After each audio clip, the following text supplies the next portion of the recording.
For your assignment, what you needed to do is you needed to find a color picture of either a landscape or an animal.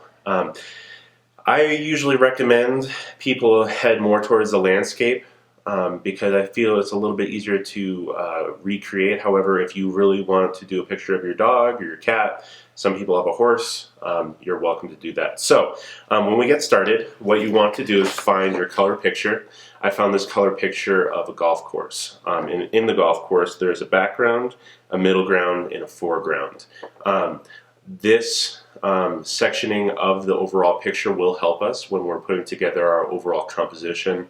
It'll make our lives a lot easier. So I'm going to do a demo that talks about painting a landscape. So one of the first things that I always do whenever I am about to paint a picture is I look at the picture and I look at the overall feel of the picture and I look at to see what colors are prevalent throughout. So if you look at this picture, there's kind of a yellowish color throughout the picture, and I want to capture that yellow. So I'm going to color my whole canvas first yellow, and not just the yellow out of the tube. I'm going to take yellow, white, and maybe just a little bit of black. So I'm going to put those colors down on my palette.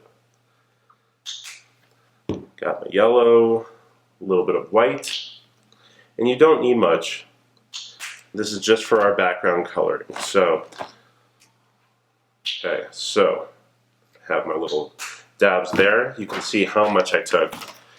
Depending on the size of your canvas, you can judge accordingly, but you're going to be adding just a little bit of water to this so that it goes a little bit further. So I have my paints, I have my cup of water, and my brush. So what I'm going to do now is I'm just going to add a little bit of water to my brush, get it wet, and then first I'm going to take my white and then a little bit yellow, and you can see how much the yellow influences the white.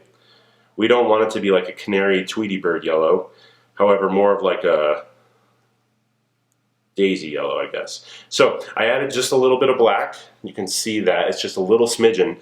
The black goes a long way and it does a great job to help influence the overall look of whatever color you add it to. So I have my colors. What I'm going to do now is I have my piece of paper right here which I'm going to paint on. I'm going to cover the whole thing in this yellow. So here I go. I'm just going to add a little water to my brush and I'm going to cover the whole thing. So I will get back to you when this is dry, and we're going to start on the background.